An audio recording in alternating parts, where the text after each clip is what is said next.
पवित्र नदियों में सिक्के डालने की कोई धार्मिक मान्यता है क्या?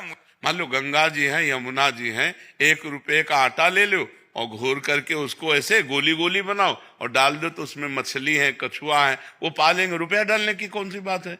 अरे रुपया के किसी के को वस्तु पदार्थ खरीद के दे दो, रुपया गंगा जी में यमुना जी में डालने की जरूरत है? कोई शास्त्र आज्ञा नहीं है, ये सब मनमानी आचरण है। जब डालते हैं तो मैं मना करता हूँ कि भाई क्यों डाल रहे, तो वो बताते नहीं है, बोले तुम्हें क्या मतलब है, सब डाल दे। हाँ नहीं, आजकल लोग मनमानी करते हैं। हम कहते हैं गंगा जी, यमुना जी, इनमें जैसे आप है ना, 1 रुपया, 2 रुपया, 4 रुपया का आटा ले लो और उसकी गोली गोली बना के डालो, तो छोटे छोटे जो जल जंतु होते हैं वो खाएंगे, प्रसन्न रहेंगे, उनका भरण पोषण होगा। रुपया डालने से किस काम में आएगा? हम तो देखा है केसी घाट में वो लड़के जो होते हैं ना, वो गोल गोल वो चुंबक, हाँ, रस्सी में 3-4 बाल के ऐसे डालते हैं यमुना जी में, और वो चिपक के निकल आते हैं, से दिन भर लगे रहते हैं जहाँ ज्यादा यात्रियों का आवागमन होता है। हमें लगता है ऐसा करे, 1-1 रुपया अगर तुम्हें दान करना है ना, तो तुम एकत्रित कर लो, एक गोलक बना लो, 1-1 रुपया। अब 100 रुपया है, 100 रुपया का हरा चारा लेकर गाय को डाल दो,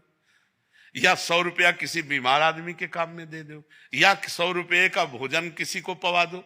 गली कूचे में बैठे हुए ऐसे लोग गरीब हैं जो हम पर दया करने के लिए बैठे, भोजन पवा दो। ऐसे रुपया फेंकने से क्या फायदा है जी। माधव वशिष्ठ जी, महाराज जी कह रहे हैं कि जो श्री जी को पोशाक धारण कराई जाती है उसमें क्या सावधानी रखनी चाहिए? जैसे गर्मियां आ गई हैं तो गर्मियों में क्या उनको भी श्री जी को सुखद होना चाहिए और हवा लगनी चाहिए। ऐसे वस्त्र जैसे हमको अनुकूल, भगवान की सेवा कैसे कहते हैं? देह भाव से। भगवान की सेवा कैसे करते हैं? जैसे अज्ञानी पुरुष अपने देह का पोषण करता है। अज्ञानी पुरुष जैसे गर्मी का समय है तो अपने शरीर के लिए कैसा वस्त्र धारण करता है, कैसा जल चाहता है, कैसा भोजन चाहता है, हमको ठीक वैसे ही करना है। जैसे देहा अभिमानी जीव अपने शरीर को सुख देने के लिए करता है, ऐसे अपने इष्ट के सुख के लिए करना चाहिए। लक्ष्मण जी के लिए आया है कि सिया राम जी की कैसी सेवा करते हैं, जैसे जीव अविवेकी पुरुष शरीर ही। जैसे अविवेकी पुरुष अपने शरीर को सुख देने के लिए, वही गर्मी, अब जैसे सर्दी है तो पानी को हम उतना ही गर्म करें, पहले अपने हाथ में डाल के देखें, फिर श्री जी को स्नान कराएं। अपने को जैसे गर्म कपड़े, तो कोमल और गर्म कपड़े श्री जी को। अब जैसे गर्मी आ गई है तो ऐसे कपड़े धारण करवाएं जिससे गर्मी न लगे श्री जी को, वस्त्र भी धारण हो और सुखद हो, स्पर्श में सुखद हो। पतले कपड़े हो और बढ़िया सुखद कपड़े हो, श्री जी को सुख मिले ऐसा। भोग लगाने में जैसे ऋतु फल है, जल है और शरबत है और फलों का जूस है, ऐसे अच्छे अच्छे भाव करके जितना पवाओगे उतने श्री जी प्रसन्न रहेंगे। महाराज जी एक इसी प्रश्न व्यंग चल रहा है, तो महाराज जी जैसे जो श्री जी की पोशाक होती है वो क्या हम फिर से उनको धो के ही फिर डाला जाता है, या उसको रख दिया है फिर कभी भी डाल सकते हैं? नहीं, अगर धोने लायक हो, मान लो जिनके पास बहुत है तो 1-2 बार पहनाए फिर दे दिए, किसी को दे दिए, बकाया जो धोया भी जा सकता है। लेकिन ऐसे स्थानों पे धोया जाए श्री जी ठाकुर जी की कि जिसमें लघुशंका ना हो की गई हो, ऐसी जगह धोया जाए। जैसे हम एक तसले में धो लेते हैं, बड़े पात्र में धो लेते हैं, एक बार पानी से निकाल के जैसे धो के जैसे भी बने, और वो हम वृक्षों में डाल दें। भगवत वस्त्रों को संभाल के ऐसे धोया जाता है कि जैसे ऐसे प्रक्षालन किया गया, धोया गया। एक तो वहां ज्यादा उसमें साबुन व सब की जरूरत नहीं होती, वो साफ ही होते हैं। अगर प्रक्षालन पवित्र करना है तो जैसे पानी डाल दिया गया और नीचे पात्र रखा हुआ है, बड़ा टप रखा हुआ है, वो सब पानी टप में गया, टप उठाकर किसी वृक्ष के थाले में डाल दिया गया, जिसे किसी के पैरों के नीचे भी ना पड़े, बाथरूम में भी ना जाए। अब जैसे यहाँ वृंदावन है, यहाँ तो कोई बात नहीं है, ये तो भगवान का धाम है, यहाँ तो भगवान के धाम का पूरी भूमि सच्चिदानंदमयी है, यहाँ तो कोई बात नहीं। लेकिन गांव गली में सावधानी इस बात की रखें। पर जी एक बार जो पोशाक धारण करा दिए, अगर गंदी नहीं है तो हम उसको संभाल के रख दें और फिर धारण करा फिर, हाँ फिर ऐसा नहीं कि उसको धोना पड़ेगा या प्रसाद नहीं नहीं नहीं ऐसा नहीं नहीं नहीं नहीं ऐसा नहीं। और आभूषण का महाराज जी? हाँ, आभूषण तो आजीवन धारण करा सकते हैं, आभूषण तो आजीवन, केवल जो फूल आदि से बने आभूषण। हाँ, फूल आदि की जो प्रसादी है वो दोबारा नहीं धारण करा सकते हैं जी। पोशाक में रंग का महत्व होता है क्या? कोई रंग का महत्व नहीं होता। जब अपना जब रंग में मन आ जाए कि आज श्री जी को इस रंग का पहनाते, वही पहनाते हैं। कोई नियमावली थोड़ी श्री जी के लिए। हमारा मन आ गया हरी देखा तो आज हरित पहना देते हैं, आज लाल पहना देते हैं, आज काली पहना देते हैं, आज पीली पहना देते हैं। आए काले वस्त्र पहनते हैं। क्यों नहीं, अमावस्या को तो काले वस्त्र धारण करते हैं हमारे प्रिया प्रीतम, अमावस्या को तो काले वस्त्र धारण करवाते हैं प्रिया प्रीतम। अरे यार, अपने भाव के विषय है, उनको कोई कपड़ा चाहिए क्या? हमारे भाव जैसे बनते चले जा रहे हैं। वैसे गर्मी का समय था, ठाकुर जी की सेवा करके शयन करा के जयमल जी गए तो ऊपर छत पे गए, बंगले पे अपने राजा थे, तो हवा आ रही शीतलता, उनके मन में आया यार ठाकुर जी को नीचे शयन करा के हम ऊपर से हवा ले रहे हैं, ये तो ठीक नहीं। तो ठाकुर जी के लिए अलग महल बनवाया और ऊपर जैसा अपना बंगला वैसे सब खिड़की से हवा आ रही, सब ऐसे पूरा राज दरबार की तरह जाली पड़ी हुई और गद्दा लगा हुआ शयन कक्ष, पूरा शीतल कक्ष बनवाया, शीतल। और रोज शाम के जाकर के प्रिया प्रीतम का शयन कराते, जो श्री विग्रह था चरण दबाते और शयन करा के आते और सीढ़ी हटा देते कि कोई वहां पहुंच ना पावे। उनकी पत्नी ने विचार किया ये क्या चक्कर है, रोज सीढ़ी लगा के ऊपर जाते हैं, अलग महल से पूछ सकती नहीं भयवश, उनका कुछ ना कुछ तो गड़बड़ है। उनको शंका हुई कि कुछ ना कुछ तो गड़बड़, मतलब किससे मिलने जाते हैं, क्या है व्यवस्था ऊपर, और किसी को जाने नहीं देते, स्वयं वहां की सेवकाई करते थे। जब सीढ़ी लगा, जब वो सो गए तो सीढ़ी लगाया, ऊपर गए तो उन्हें मूर्ति नहीं दिखाई दी, साक्षात प्रिया प्रीतम सोते हुए दिखाई दिए। ऊपर चढ़ के गए, दर्शन किए, कांप गए एकदम कि अरे मैं क्या सोचती थी, यहाँ तो प्रिया नीचे उतर करके आए। और दूसरे दिन कहा कि क्षमा कीजिए, हमें संशय था कि आप ऊपर, तो उनका ऊपर गई थी, क्यों गई ऊपर, तो उनका ऊपर गई, देखा प्रिया प्रीतम साक्षात सो रहे हैं, साक्षात प्रिया प्रीतम हो। तो गले लगा लिया कि हमको तो जीवन हो गई सेवा करते हुए, लेकिन तुम्हें भगवान साक्षात दर्शन दिए। भगवान तो भावना, प्रिया प्रीतम साक्षात उनको दर्शन इसलिए दिए कि मैं सेवा स्वीकार किए हूं। क्या भावना कि यार हम तो खुले में सो रहे हैं, प्रिया प्रीतम नीचे सो रहे। तो ऐसे ही भावना, जैसे गर्मी का समय है तो रायबेल, गुलाब, कमल, ये फूल ले लिए और सैया लगा दी, रायबेल की बिछाए, ऊपर कमल की पंखुड़ियां, ऊपर गुलाब की, और उसके ऊपर प्रिया प्रीतम के लिए एक कपड़ा महीन बिछा दिया, सुगंध, शीतलता और प्रिया प्रीतम भावना। ये भावोत्सवेन भजताम रस काम धेनु। हम तुम्हें कैसे बताएं, बिहारी जी के जो डलिया लगाते हैं ना, इनसे रात्रि में फूल मांगते जा करके, तो दो दो फूल दे देते और वही जाके रोते हुए कि हम गरीब भिक्षुक, प्रभु हम आपके लिए क्या सैया लगावें। तो ऐसे ऐसे तोड़ के फूल दो चार और ऐसे करके, और जब श्री जी को शयन कराते तो ऐसा हृदय में लगता कि साक्षात श्री जी शयन कर रहे हैं। क्योंकि एक दैन्य भाव था, एक पैसा पास नहीं, मांग कर फूल लाए, तो जो भाव बनता था ना कि मुझ गरीब की प्रभु सेवा स्वीकार करो तो भाव अगर आप 4 गुलाब के फूल लिए और 4 पंखुड़ी ऐसे डाल दिए और भावना की कि प्रिया प्रीतम की मैंने सैया लगाई, तो प्रभु सैया को स्वीकार करते हैं। भावोत्सवेन भजताम, प्रभु कह रहे भाव का भूखा हूं मैं, और भाव एक साल भला त्रिभुवन जिन्होंने रचा उनको क्या चाहिए। आप सोचो, हम सबके दाता तो वो हैं, हम उनको देंगे क्या, लेकिन हमारा जो भाव है वो स्वीकार करते हैं। आशीष पचौरी जी। श्री हरिवंश महाराज जी। महाराज जी, अपने गुरु की कृपा को कैसे महसूस किया जा सकता है?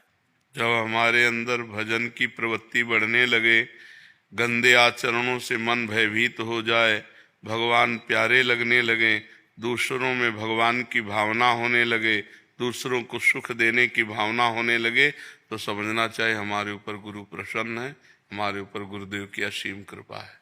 गुरु कृपा का स्वरूप है। गुरु के द्वारा निकले हुए जो वाक्य हैं उनको मंत्र मानकर उनकी आज्ञा का पालन करना, तो इससे गुरु प्रसन्न है, तभी माना जा सकता है। मनमाने आचरण हो और गुरु प्रसन्न हो, ऐसा नहीं है। गुरु के शास्त्र के अनुसार हमारे आचरण हो, निरंतर नाम जप हो, जीवन में भगवत प्राप्ति की प्रबल लालसा आ जाए, गंदे कामों से भय लगने लगे, तो जानो हमारे ऊपर भगवान प्रसन्न है, गुरु प्रसन्न है, संत प्रसन्न है। अजय जी सारण। महाराज जी, आपके चरणों में कोटि कोटि प्रणाम। महाराज जी, नेत्रों के ब्रह्मचर्य को परिपक्व करने के लिए प्रारंभिक दशा किन किन सावधानी, ये बहुत चंचल हो रहे हैं सब में, नासाग्र दृष्टि रखनी चाहिए। बैठने पर नासाग्र दृष्टि रखनी चाहिए, चलने पर एक धनुष केवल, इतने में हमें पता है कि गाड़ी आ रही कि नहीं आ रही है, कौन आ रहा है कौन जा रहा है, बस इतना। ऐसे नहीं देखना चाहिए। जो चाहे आपन कल्याणा, सुजस सुमति शुभ गति शुभ नाना, सो परनार लीलार गोसाई, तजो चौथ के चंद किनाई। जो अपनी शुभ गति चाहता है, मंगल चाहता है, कल्याण चाहता है, वो माताओं बहनों की तरफ आंख मिलाए नहीं। ये दैवी शक्ति है, भगवान की निज शक्ति अंगभूता है, इनके चरणों की तरफ देखे। और अगर अपना कल्याण चाहता है तो चौथी के चंद्रमा को जैसे नहीं देखा जाता, ऐसे किसी स्त्री के मुख की तरफ ना देखे। गोस्वामी तुलसीदास जी कह रहे हैं, नहीं भ्रष्ट होने में देर नहीं लगेगा, वो फिर पतित हो जाएगा, गलत आचरण वाला बन जाएगा। और जब बैठे तो ऐसे बैठे, शांत बैठे, अपने नेत्र को यहाँ देख, दोनों दृष्टि, इसे नासिकाग्र दृष्टि कहते हैं, ऐसे बैठे। बहुत गंभीरता की सावधानी की जरूरत है। मनुष्य जीवन जितना आप संभाल कर चलोगे उतने देवत्व आता जाएगा, दैवी संपदा आती जाएगी। और संभाल करके चलोगे तो भगवान के सद्गुण आते जाएंगे। ये सब जो दुख शोक चिंता भय डिप्रेशन, ये सब पापी पाप कर रहे, मनमानी आचरण कर रहे, मन माना भोजन, मन माना व्यभिचार, मन माना नशा, जैसे आवे रुपया, तो डिप्रेशन में नहीं जाओगे, नहीं करोगे और क्या करोगे। जब पाप बढ़ेगा तो करोगे तो क्या करोगे, परेशानी तो आएगी। अभी धर्म से चलो, नहीं हमें रुपया नहीं चाहिए, जो मेरी मेहनत की कमाई का 100 रुपया है, हम उसकी नमक रोटी घर में खाएंगे जाके, हम 500 रुपया एक्स्ट्रा लेकर के बेईमानी के रबड़ी नहीं खाएंगे। आप देखो कैसा बनता है। लेकिन तभी सब हाहाकार मचा हुआ है। फिर ऐसे लड़के बच्चे ऐसे मिलते हैं जो आतंक पैदा कर देते हैं घर में, नाना प्रकार की कुमार्गामी प्रवृत्तियों में बढ़ते चले जाते हैं। धर्म को मान कहाँ रहा है, रुपया आवे धर्म गया। अब आजकल का समय बहुत विचित्र है। पहले था कि धन गया तो कुछ नहीं गया, स्वास्थ्य गया तो कुछ गया, लेकिन चरित्र गया तो सब कुछ गया। नहीं, अब इसका उल्टा कर दो, चरित्र की महिमा नहीं रह गई, पवित्रता की महिमा नहीं रह गई। वो केवल धन मिले, केवल मनमानी आचरण हो, तो फिर इसीलिए दुख शोक चिंता भय यही सब पाप दिमाग में छाया हुआ। नहीं, मनुष्य जीवन आनंद के लिए मिला है। हर पल एक दिव्य पवित्रता, एक दिव्य आनंद, दूसरों को सुख पहुंचाना, निरंतर नाम जप करना, परोपकार करना, अभी आनंद आ जाए। लेकिन आनंद का मार्ग तो इधर चल विपरीत रहे तो कैसे आनंद की प्राप्ति हो। जी राजेंद्र कुमार जी, भरतपुर से। राधे राधे महाराज जी। महाराज जी, मैं साल भर से नाम जप कर रहा हूँ महाराज जी, मेरा मन थोड़ा शांत नहीं रह रहा। ये कह रहे हैं कि शांति चाहते हैं पर शांत क्यों नहीं रह रहा, पता नहीं चल रहा महाराज जी। जाप भी करने का प्रयास कर रहा हूँ, फिर भी कामनाओं को जब तक हम कंट्रोल नहीं करते तब तक शांति सुख नहीं मिलता। बिन संतोष न काम न साही, और अछत काम सुख सपने नहीं। जब तक ये कामनाएं जिंदा है तब तक ये हमें जिंदा रहने नहीं देती, ये अशांत करती रहती है। थोड़ा संतोष धारण करो, जो भगवान जैसे चला रहे हैं उसमें राजी रहो। यथा लाभ संतोष सदा काहू सो कछ न चाहोगे। जब संतोष आ जाता है तो शांति अपने आप आ जाती है। जब तक संतोष नहीं होता तब तक शांति नहीं होती। कोई न कोई कामना अशांत करती रहती है, कोई न कोई बात अशांत करती रहती है। नींद भी नहीं पड़ती है। नहीं, आप ये विचार करो कि अगर कोई अंदर बात ना हो तो परमानंद जागृत हो जाए। एक बात समझो, सिद्धांत है ना, अगर कोई बात अंदर ना रह जाए, प्रशांत आत्मा, तो फिर ब्रह्म भूत कलमशा अकलमशा निष्पाप ब्रह्मभूत हो जाए। कोई न कोई बात हमारे अंदर रहती है जिसको हम पकड़ नहीं पा रहे, हमें अशांत किए हुए। अंदर देखो कोई बात है, कोई कामना, कोई अशांति, कोई प्रियता, कोई चाह, सब कुछ ठीक हो गया भगवान के पास महाराज। अब कोई काम नहीं, पर तो फिर अशांति क्यों है? 1 साल से राम नाम का जप भी करता हूँ, भोजन पाता हूँ तो भगवान भोग करके पाता हूँ। हाँ, तो अशांति किस बात के, वो तो पकड़ो ना अंदर की अशांति किस बात को लेकर है। महाराज जी, ऐसा हो सकता है कि भजन में ज्यादा चित्त लग रहा हो, कि अभी संसारिक जो व्यवहार है उसमें मन ना लग रहा हो, ऐसा भी हो सकता है। लेकिन उदासीन मत हुई, नौकरी से उदासीन मत हुई, ये भी भाग नहीं लगता, बिल्कुल पता नहीं, मन बिल्कुल विचलित हो जाता है, नींद नहीं पाती है, बिल्कुल कुछ भी नहीं सोचता हूँ महाराज जी, फिर भी पता नहीं ये। अगर भजन से नींद नहीं आएगी तो परेशानी नहीं होगी।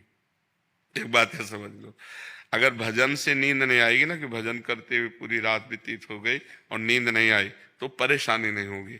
और अगर शारीरिक कुछ कमी मतलब ऐसी जो जिससे नींद ना आवे, तो उसको डॉक्टर को दिखा लो किसी। आप आनंदित रहिए, आनंदित रहिए और अंदर के विषय को देखते रहिए। हमें तो लगता है कि आप 1 साल से नाम जप कर रहे हो, हम लोगों का जीवन नाम जप करते हुआ। ये जरूर है, जैसे अब हमसे पूछो, हमारे मन की पूछो तो लगता बंद कमरा एकांत शांत, पर हमको ड्यूटी दी है भगवान ने, वो हमें करना है। अपने मन को रोक करके हम ये बात करते हैं, आपसे प्रश्न उत्तर करते हैं, आपसे बात। तो जब हमारा मन भजन में लगने लगता है तो संसार व्यर्थ लगने लगता है सब, तो फिर वो अच्छा नहीं लगता है, फिर अच्छा नहीं लगता। पर ऐसा होने पर भी अपने कर्तव्य का पालन करना चाहिए। मन मार करके अपने कर्तव्य का पालन जैसे हम कर रहे हैं ऐसे आपको करना चाहिए। और नींद वाली बात तो मुझे कम समझ में आ रही है कि जैसे दिन भर भजन करे तो डट के नींद आ जाती है, थक गए ना तो नींद आ जाती है। यदि भजन करते हुए रात पूरी निकल जाए और नींद ना आवे तब तो और आनंद आता है, डिस्टर्ब नहीं होते। हमें लगता है कुछ मतलब ऐसे शरीर की मांग है किसी औषधि की जिससे हमारा दिमाग शांत और स्थिर हो जाए। जैसे जोई जोई प्यारो करे सोई मोहि भावे। तेज प्रताप जी दिल्ली से।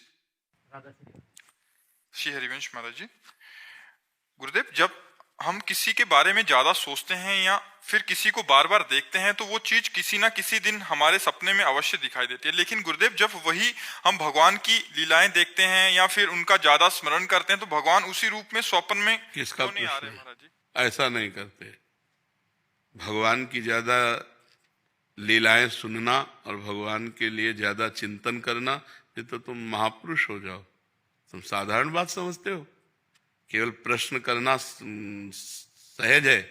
भगवान की लीलाओं को ज्यादा सुनना और भगवान की लीलाओं का ज्यादा चिंतन करना और भगवान का नाम चिंतन करना, और फिर ये अधूरापन होना कि भगवान की लीलाएं हमारे स्वप्न में नहीं आती, कैसी बात करते हो? कितना भजन करते हो, कितनी लीलाएं पढ़ते हो, कौन से पुराण का अध्ययन कर लिया, कौन से शास्त्रों को श्रवण कर लिया? बोलो, कौन से बैठ करके संत चरणों में तुमने सब शास्त्रों का श्रवण किया? कितना नाम जप करते हो, कितना कीर्तन करते हो, कितने घंटे शास्त्र स्वाध्याय करते हो? केवल बच्चा प्रश्न कर लेना सहज होता है, ऐसे मर्यादा भगवान की लीला की खंडित होती है। यहाँ तो ऐसा लगता है कि जगे ना, सोते ही रहे। स्वप्न में जो आनंद भगवान देते हैं ना, हाँ, कभी विशेष विशेष महापुरुषों का समागम, कभी भगवान की मंगलमयी लीलाएं, तो ऐसा लगता है जगना व्यर्थ है, सोते ही रहे जिनमें भगवान की लीलाएं और चिंतन चलते। ज्यादा शब्द कहे, माला दो माला घुमा लो तो भी बात पवित्र तो हृदय होने ही लगता है। लेकिन ज्यादा जैसे तुम कह रहे हो तो ज्यादा करके देखो, खुली आंख दर्शन होने लगेंगे, खुली आंख भगवान की लीला का चिंतन होने लगेगा। कैसी बात करते हो? वो भी बात हम लोगों से करते हो। हमारी आशा यही है, हमारा जीवन यही है, हमारी साधना यही है, हमारी पूर्णता यही है। बस समझ आई ना? हाँ, तो गलत प्रश्न था। भगवान की लीलाओं का देखो तो तुम गा करके, कौन से पुराण को तुमने सम्यक रूप से सुन लिया, कौन से पुराण का सम्यक अध्ययन कर लिया, कौन से पुराण की तुमने लीला सम्यक चिंतन की? बोलिए, देखते हैं क्या देखते हो? रामायण। अरे रामचरितमानस पढ़कर एक बार पूरी देखो और रामचरितमानस का अध्ययन करो। जिस महापुरुष ने जीवन भर राम राम कह करके तपस्या करके ग्रंथ को लिखा, उसको पढ़ो। ये तो प्रारंभिक मनोरंजन के लिए बने हैं। देखो, वो केवल अभिनय कर रहे हैं, उनमें वो पवित्रता नहीं, वो सद्गुण नहीं है। जो अभिनय कर रहे हैं वो सद्गुण नहीं है। वो युधिष्ठिर का चरित्र देखना, तो महाभारत पढ़ो जो भगवान श्री कृष्ण द्वैपायन व्यास देव जी ने लिखी, और जब उन युधिष्ठिर से परिचय होगा तब तुम्हारा पवित्र हृदय हो जाएगा। ये तो आकर्षण के लिए बहुत बढ़िया बनाई है, क्योंकि सच्चिदानंद लीला को प्राकृतिक लीला में उतारना, सच्चिदानंद भगवान अवतरित होकर सच्चिदानंदमयी लीला किए, तो चिन्मय लीला को प्राकृतिक लीला में उतारा ही नहीं जा सकता। वो यथा कि अनुभव जो अनुकरण किया गया, वो भी इतना आनंद दिया कि जिस समय रामायण चलती थी उस समय जाम लग जाता था, सब शांत हो जाते थे, लोग आनंदित होकर देखते थे। तो सोचो, जब उस समय सच्चिदानंदमयी लीला को जब तुम वाल्मीकि रामायण में पढ़ोगे, जब रामचरितमानस में पढ़ोगे, राम राम जपोगे और लीला का पढ़ करके चिंतन करोगे तो तुम ब्रह्म ऋषि हो जाओगे, तुम भगवान के नित्य भक्त हो जाओगे। कैसी बात करते हो? अनुकरण किया ही नहीं जा सकता। जो यत्किंचित अनुकरण है वो हमारे को भगवान की तरफ थोड़ा सा, लेकिन भगवान की लीलाओं में प्रवेश करा दे, वो तो रामायण कराएगी।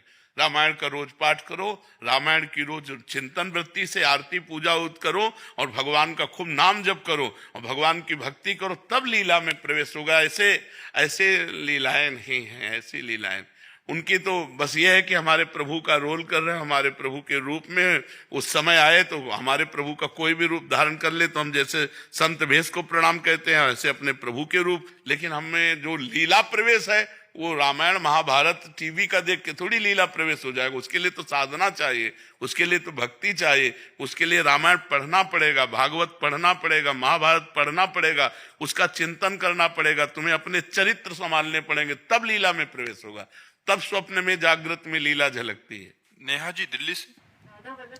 श्री हरिवंश महाराज जी, गुरुदेव आपके चरणों में कोटि कोटि प्रणाम। महाराज जी, यदि किसी का शरीर वृंदावन से बाहर छूटे लेकिन अंतिम संस्कार वृंदावन में किया जाए तो उसका भी कुछ महत्व? हमारी समझ में ज्यादा महत्व नहीं। अंतःमति सोगति, उस समय उसका चिंतन क्या था? भरत जी महाराज गंडकी नदी में जहां से जिसके शालिग्राम उत्पन्न होते हैं, अंतिम चिंतन उनका हिरण था तो हिरण बने, सदगति नहीं हुई। जबकि वहीं सबको संस्कार हुए होंगे गंडकी नदी के पास ही, जिस नदी में शालिग्राम भगवान उत्पन्न होते हैं। अब हमारा शरीर छूटा संसार का चिंतन करते हुए बाहर, हमारे शरीर को वृंदावन में जलाया गया तो वो तो हंस तो गया, अब पिंजड़ा जलाया जा रहा है, उससे क्या मतलब है? खास बात समझो, हंस तो गया, वो तो उड़ गया, अब खाली पिंजड़ा है, अब उसके साथ जो व्यवहार करोगे हाँ थोड़ा उसमें सुकृत मिल जाएंगे, लेकिन उसका कल्याण नहीं होगा। कल्याण होगा जब जीते जी वो वृंदावन का चिंतन करते हुए शरीर छोड़े, श्यामा श्याम का चिंतन करते हुए शरीर छोड़े, रामकृष्ण बोलते हुए शरीर छोड़े, तब बात बनेगी। या वृंदावन में शरीर छूटे तो कल्याण हो जाएगा, काशी में शरीर छूटे तो कल्याण हो जाएगा। ये रेणु पर मरिबो मंगल आए, बाहर अगर मर रहा है तो उसका चिंतन कहाँ है? यहाँ अंतिम समय जब शरीर जीव छोड़ता है तो सखियां के कान में राधा नाम सुनाती है। ये वृंदा सखी का क्षेत्र है, वृंदावन धाम। जैसे काशी में कोई मरे तो भगवान शिव राम नाम सुनाते हैं, तारक मंत्र सुनाते हैं। तो ये धाम की महिमा है, काशी की महिमा है। अगर बाहर शरीर छोड़ते हो तो आपका चिंतन क्या है, उसी के अनुसार आपकी गति होगी। अगर आप चिंतन सांसारिक करते हैं तो आपकी गति सांसारिक होगी। आपका शरीर चाहे काशी में जलाया जाए चाहे वृंदावन में जलाया जाए, हंस तो उड़ गया, पिंजड़ा को लिए कहीं भी घूमो। हाँ। आर्या शरद श्रीवास्तव जबलपुर से। महाराज जी, मैं एक विद्यार्थी हूँ। महाराज जी, मेरा प्रश्न है कि विद्यार्थी की असली परिभाषा क्या है? परीक्षा में अच्छे अंक प्राप्त करना या फिर समाज में एक अच्छा व्यक्ति बनना? दोनों बातें। समाज विद्या विनय संपन्नम, विनयी बनाती है विद्या, विद्या विनयम ददाती। अगर विद्या विनय संपन्न ना करे तो विद्या क्या है? तो समाज में हमारा व्यवहार विनय पूर्वक होना चाहिए, मर्यादा पूर्वक होना चाहिए और पढ़ाई में अच्छे अंक लाना चाहिए। इसलिए हमको अध्यात्म से भी जुड़ना चाहिए, हमें सत्संग सुनना चाहिए, हमें गीता है, भागवत है, रामायण जी है, इनका थोड़ा थोड़ा अध्ययन करना चाहिए और अपनी पढ़ाई में पूरा मनोयोग देना चाहिए और अच्छे नंबर लाना चाहिए। पढ़ाई में अच्छे नंबर लाओ और समाज में अच्छा व्यवहार करो, तभी है। अब ये पढ़ लिख कर डिग्री प्राप्त किए, माता पिता को थप्पड़ मारते हैं, गालियां देते हैं, पढ़े हैं, ये उद्दंडता है। विद्या उद्दंडता सिखाती है कि विनय सिखाती है? विद्या विनयम ददाती। पढ़े लिखे में नम्रता होती है, सम्यता होती है, विनम्र भाषा होती है उसकी। तो आज कहाँ विनम्रता है? पढ़े लिखे लोग अपने मम्मी पापा से ऐसा व्यवहार करते हैं जो होना ही नहीं चाहिए। बड़ा मृदु व्यवहार होना चाहिए। वयोवृद्ध मम्मी पापा, दादा दादी, इनसे व्यवहार विनम्र होना चाहिए। तो हमें लगता है कि पढ़ाई में भी अच्छे नंबर लाओ और समाज में भी अच्छा व्यवहार आपका होना चाहिए, तभी आपकी पढ़ाई सफल है, तभी आपका जीवन सफल है। दिव्यांशी जी ऋषिकेश। राधे राधे महाराज जी। महाराज जी, कठिन समय में राधा नाम से जो हिम्मत मिलती है वो अद्भुत है, परंतु महाराज जी कभी कभी जीवन की कुछ परिस्थितियां इतनी कठिन हो जाती हैं कि फिर विश्वास डगमगाने लगता है, फिर नाम जप में भी मन उस समय प्रार्थना करनी चाहिए। जब ऐसी परिस्थिति आवे तो भगवान से प्रार्थना करनी चाहिए, श्री जी से प्रार्थना करनी चाहिए। प्रार्थना में बल होता है कि नाथ परीक्षा मत लो, मैं फेल ही हूं, मेरे में सामर्थ्य नहीं कि मैं पास हो जाऊं, प्रभु मुझे बल दो जिससे या तो विपत्ति हटाओ या समस्या हटाओ, या मुझे बल दो कि मैं इस समस्या में आपका सुमिरन करते हुए निकल जाऊं। नाथ अगर आप मुझे छोड़ दोगे तो मैं गिरी जाऊंगी, मेरे में कोई सामर्थ्य नहीं। प्रभु तो प्रभु से प्रार्थना करो, आप देखेंगे आपको तत्काल बल मिलेगा। प्रार्थना से तत्काल बल की प्राप्ति होती है, प्रार्थना से भगवान का अवतार हो जाता है। सब देवता ऋषि मुनि मिलकर जब भगवान की प्रार्थना करते हैं तो भगवान अवतरित होने के लिए विवश हो जाते हैं। यदि हम भावपूर्वक प्रार्थना करेंगे तो भगवान या तो परिस्थिति हटा देंगे या परिस्थिति सहने योग्य हमें बना देंगे। आप प्रार्थना कीजिए और नाम जप कीजिए। जय प्रकाश जी, मथुरा से। राधे राधे। राधे राधे महाराज जी।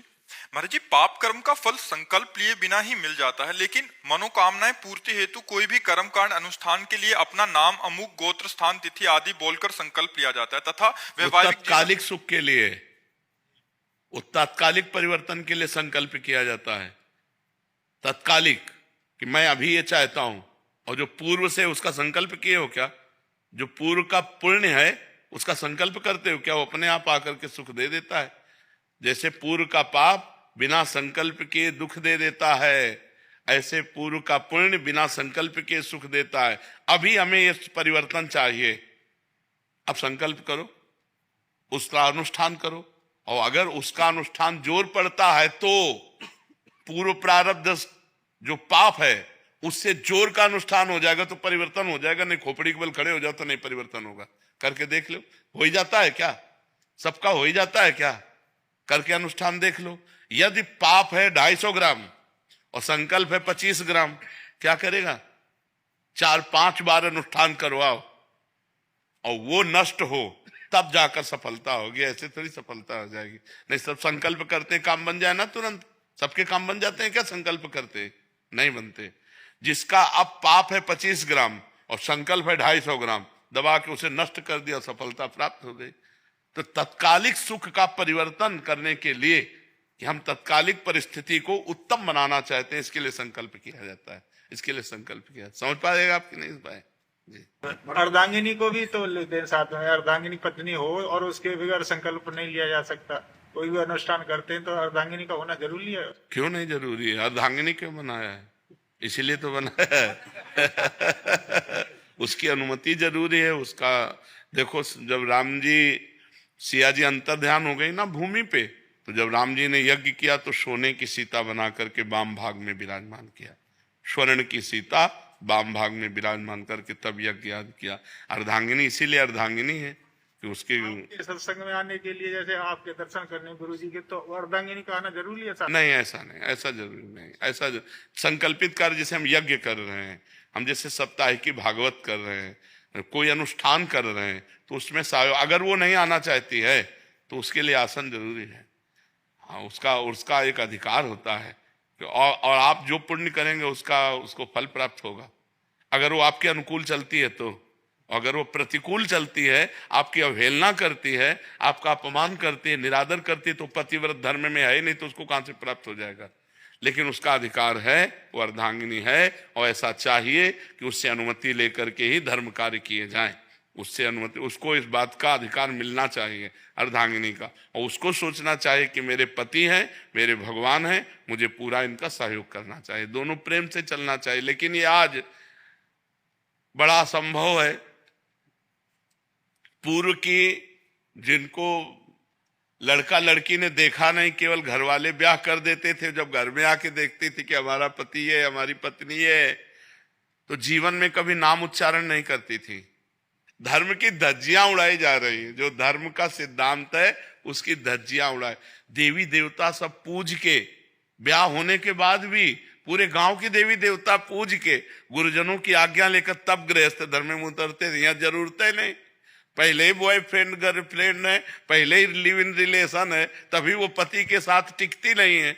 वो पति के, और पति भी उनके साथ ले टिकता हुआ। और तो आजकल तो बड़ा विचित्र हाल है कि किसी की गृहस्थी पवित्र जुड़ जाए और आजीवन निभ जाए, ये बहुत बड़ी बात है।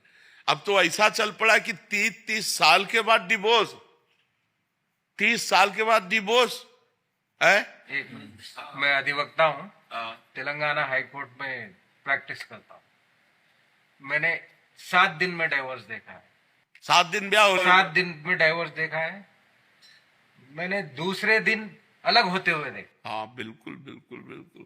तो ब्याह काहे को किए? वो तो गलत आचरणों में फंसा हुआ व्यक्तित्व है, चाहे स्त्री का हो चाहे पुरुष का हो। इसीलिए अरे अपना भारत देश ऐसा है, इस धर्म की मर्यादा एक बार जिसका हाथ पकड़ लिया तो कमी बेसी ना देख करके आजीवन निर्वाह किया जाता था। पूर्वजों में देखो, गांव में कभी हमने ये डिवोर्स शब्द नहीं सुना, कभी शब्द नहीं सुना।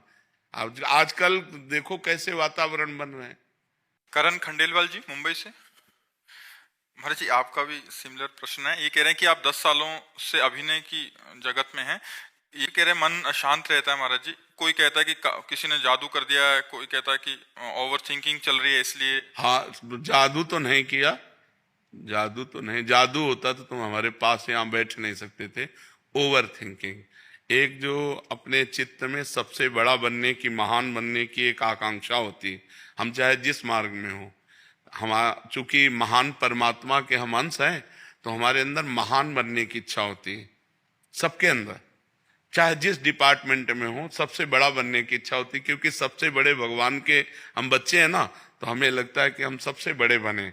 अब सबसे बड़े बनने में हमारे सामने बड़े अभिनय करने वाले दिखाई दे रहे हैं, जो सफलता प्राप्त करते चले जा रहे हैं। अब हमारा चित्त उससे विक्षिप्त होता चला जाता है, परेशानी आ जाती है। तो हमें लगता है कि भगवान का नाम जप करो, पवित्र भोजन करो, और भगवान जैसे रखें उसमें राजी रहना सीखो, तो आनंदित हो जाओगे। नाम जप करो और जैसी परिस्थिति में हो उसमें राजी रहना सीखो यार। आगे की भावना तो करो, लेकिन आगे ना पहुंच पाओ तो उसमें असंतुष्ट मत हो। तुम्हारे अगर असंतुष्ट रहने का स्वभाव बन जाएगा तो डिप्रेशन में चले जाओगे। ऑलरेडी है। नहीं नहीं बेचैनी होती है। नहीं नहीं नहीं यार, ऐसा ठीक नहीं। डिप्रेशन में क्यों जाओ, क्यों जाओ, क्यों परेशान हो? पता ही नहीं चला कैसे वहां इतनी सारी सिचुएशन। ऐसा करो, राधा राधा लिखना शुरू करो दिमाग में। खाली समय जो है ना, शैतान का मन होता है। अगर खाली छोड़ दो ना तो मन शैतानी करने लगता है, बदमाशी करने लगता है, ओवर थिंकिंग में फंसा देता है। ये आप जपो, थोड़ा मन पवित्र होगा तो आपको आनंद मिलेगा। राधा देखो, आंखों के सामने लिखो राधा, आंखों से ही लिखो। राधा लिखा, आप बार बार राधा राधा राधा राधा। ये ऐसी दवा है कि लोक परलोक सब मिल जाएगी। हाँ, राधा राधा राधा राधा। अब आके वृंदावन में आए हो तो मंगल तो होगा ही। भगवान और संत दरबार में आने से मंगल तो होता ही है। मंगल ना होता तो आप क्यों आते? डॉक्टर के पास जाते, जादू टोना। और जादू टोना नहीं, क्योंकि मैंने काफी सारे लोगों को दिखाया था, एस्ट्रोलॉजर को दिखाया था, पंडित को दिखाया था, तो सबने ये कहा कि कोई काला जादू है जिसकी वजह से आपके परिवार। कुछ नहीं, रुपया घसीटने के लिए सब काला जादू है। कोई काला जादू नहीं, कोई तमाशा नहीं, कोई भूत प्रेत नहीं, कोई तुम्हारे ऊपर कुछ नहीं किए। हम तुमसे कह रहे, पक्की बात समझ लो। जो भी काम करता हूँ मुझे काम मिलता है, पर वो काम जल्दी बंद हो जाता। हाँ ठीक है, तुम राधा नाम जप करो। बस सुबह उठ करके 5 भक्तों के नाम ले लिया करो, जो भगत तुम्हें याद आवे। कुछ भगत याद हैं? एक को भगत याद नहीं। देखो हम तुम्हें नाम बताए, स्वामी हरिदास जी, चैतन्य महाप्रभु जी, नित्यानंद महाप्रभु जी, नागरी दास जी, हरिवंश महाप्रभु। 5 नाम कोई जैसे, तो यही याद कर लेना। 5 भक्तों का सुमिरन रोज करो और राधा नाम का सुमिरन करो, और 10, 15, 20 मिनट व्यायाम करो। व्यायाम करते हो? अब यार नहीं, 10, 15, 20 मिनट व्यायाम करो। शरीर को थोड़ा, अब ऐसे बुझे से यार, बुझे से जीवन बुझाने के लिए। और व्यायाम करके नाम जप करते हुए कोई ना कोई दिनचर्या में लगे रहो। फालतू मत बैठो, खाली मत बैठो। खाली हो तो शास्त्र स्वाध्याय करने लगो, ठीक है ना, और प्रसन्न मन से रहो। और आज हम तुम्हें कह रहे हैं ना, कोई जादू तुम्हारे ऊपर है, ना कोई काला जादू है, ना पीला जादू है। कोई जादू नहीं, हम तुम्हें जो बता रहे हो मान लो। कोई जादू नहीं, किसी की बात मत मानना। जो झाड़ फूक करवाए कुछ फर्क पड़ा? जब भाई ले तो फर्क क्या पड़ेगा? फिर करवाया नहीं। अरे यार, अगर तुम ऐसी ऐसी जगह फंस जाओगे तो नींबू की तरह निचोड़ लेंगे, होगा कुछ नहीं। केवल रुपया लेने के लिए सब होता है, कोई काला पीला जादू नहीं होता। नाम जप करो, काला पीला जादू कुछ नहीं कर सकता। ऐसे देखो, हम तुम्हें बताएं, जैसे हम तुम्हारा बुरा चाहें और तुम नाम जप कर रहे हो, तुम्हारा बुरा होना नहीं है, तो हम लाख चाहे नहीं हो सकता। अगर तुम्हारा बुरा होना है और मेरी चाह हुई और दोनों मिल गई तो वो तुक्का लग गया। मेरी चाह से तुम्हारा बुरा नहीं हुआ। कौन काहू के सुख दुख कर दाता, निज कृत कर्म भोग सुन भ्राता। खिलवाड़ का विषय थोड़ी, भगवान का भजन है। भगवान के हम लोग ऐसे रहते हैं क्योंकि भगवत बल है, भगवान का भजन का बल है। अगर तुम दुष्टता के ऊपर उतर जाओ तो फिर हमारी एक आया था, हमने कई बार बताया सत्संग में, वो गाड़ी से आया, वहां जूते पहन के नहीं जाया जाता था। हम बैठे थे, सैनपुर में था, तो हमने कहा कि भाई ये मोटरसाइकिल रोक, जूते पहन के क्यों आ रहा है? और 8-10 लोग बैठे थे और वो कई कत्ल किए हुए था। तो हमारी तरफ ऐसे देखा जैसे कोई मुर्गे को देखता है हलाल करने के लिए, और वो गया, जूते उतार दिए और गया। फिर आया, जूता पहना और वही गाड़ी से, हम कहा या गाड़ी स्टार्ट नहीं होगी, बाहर होगी। गाड़ी स्टार्ट ही नहीं हुई, उसको घसीट के ले जाना पड़ा। भगवान वचन पूरा करते ना। अब वो जो गांव के लोग बैठे थे वो घबरा गए, उन्होंने कहा महाराज आपने बहुत गड़बड़ किया, आप यहाँ 2-4 संत रहते हो, ये कितने आदमियों को काट डाला है, इसका कोई बिगाड़ नहीं सकता। गंगा किनारे की बात थी, वो बोले यहाँ का बादशाह है और आपने बहुत गलत जगह। तो हम मन में तो सोचा कि गलत जगह इसने पंगा ले लिया है। सुबह हम गंगा स्नान करके अशोक वृक्ष के नीचे, उस समय भी जटाएं थी, और शांत पद्मासन में बैठे थे कि खुर खुर पत्तों में जूते की आवाज आती है ना, मुझे लगा कोई आ रहा है। तो तुरंत कनेक्शन लगा, हमका कल वाला वो पुरुष तो नहीं है। तो ऐसे देखा तो वही था। एक बार मन में, मनुष्य होने के कारण एक बार मन में ऐसा लगा कि यार अच्छा विघ्न उपस्थित हुआ। वो नजदीक आया, बोले ए बाबा जी। हाँ भाई। उसने चाकू निकाली, इतनी बड़ी चमचमाती सामने रखी, बोले इसको जानते हो? हाँ चाकू कहते हैं। पिस्तौल निकाली ऐसे, उसमें ऐसे, इसको जानते हो? सामने रखे हो, बैठ गया। क्योंकि वो निर्दयी आदमी। अच्छा हम अकेले हो, न डंडा ना कुछ, हमारे पास तो डंडा भी नहीं, कमंडल रखा था गंगा जल का, हमका बस दिखा चुके। बोले हमका कमंडल का ढक्कन खोला, हमका इसको जानते हो? हमका गंगा जल है, तुम ऐसे बाबा जी ना समझ लेना, तू है और मैं हूं। चल पिस्तौल उठा और चाकू उठा, और मैं 5 बूंद गंगा जल केवल लेता हूं। ये खिलवाड़ सब संत महात्मा बदल का खिलवाड़ नहीं है। तो ऐसा लेके कोई जादू टोना काल ऐसा हो ना, तो भगवान के भक्तों को, संतों की महिमा सब ऐसे नहीं, खिलवाड़ नहीं। हम लोग ऐसे रहते हैं, लेकिन अगर अपने पे आ जाए तो सामने वाला टिक नहीं सकता। ऋषियों ने जो साप दिया है वो व्यर्थ क्यों नहीं गया? क्योंकि उनके पास तप है, उनके पास भजन, उनके पास साधना है। तो ये बात तो तुम भूल जाओ कि तुम्हें किसी ने कोई जादू टोना किया, आज से बिल्कुल निर्विघ्न। हाँ, तुम्हारा जो चिंतन है उसको तुम संभालो, राधा राधा राधा राधा उसमें, और खान पान ठीक करो। मांस खाते हो? मैं खाता था, अब छोड़ दिया। आज से छोड़ रहे हो या पहले? नहीं, आज से नहीं, मैं हो गया। और शराब? अब शराब मांस मत खाना और राधा राधा नाम जप करना, और कुछ दिन में सब सही होने लगेगा। धीरे धीरे नाम जप करते रहो, प्रसन्न रहो, आप चिंता न करो। बाबा हम ब्रजवासी नहीं, हम गिरिराज जी की सेवा करें। भाव जी हो मन में बार बार दी हुए कि वैसे ब्रज छोड़ियो को मन तो करे ना कहूँ। अगर ये शरीर छूटो तो दोबारा ब्रज में जन्म होगो के कहूँ क्या होगो पता नहीं। इस 84 कोष के अंदर शरीर छूटा तो यही जन्म होगा। अगर इसके बाहर छूटा तो हम नहीं बता सकते। फिर अगर उस समय ठाकुर जी का चिंतन है तो फिर आ जाओगे। ठाकुर जी का चिंतन नहीं तो जो चिंतन होगा वही जन्म होगा। भगवान ऋषभ देव जी के पुत्र भरत जी भगवान के पुत्र हैं, और हिरण का चिंतन करते हुए शरीर छूटा तो हिरण बनना पड़ा। तो इसलिए ब्रज 84 कोष की सीमा के अंतर्गत यदि शरीर छूटता है तो गारंटी यही, चाहे कीड़े मकोड़ा बने लेकिन यही रज के बनेंगे। और अगर बाहर शरीर छूटा तो फिर भगवान जाने उस समय आपका चिंतन क्या होगा, ये ब्रज राज जाने, वही निर्णय कर सकते हैं। मतलब हर समय चिंतन गिरिराज जी का होना चाहिए कुल मिला के बात। हाँ, कुल मिला के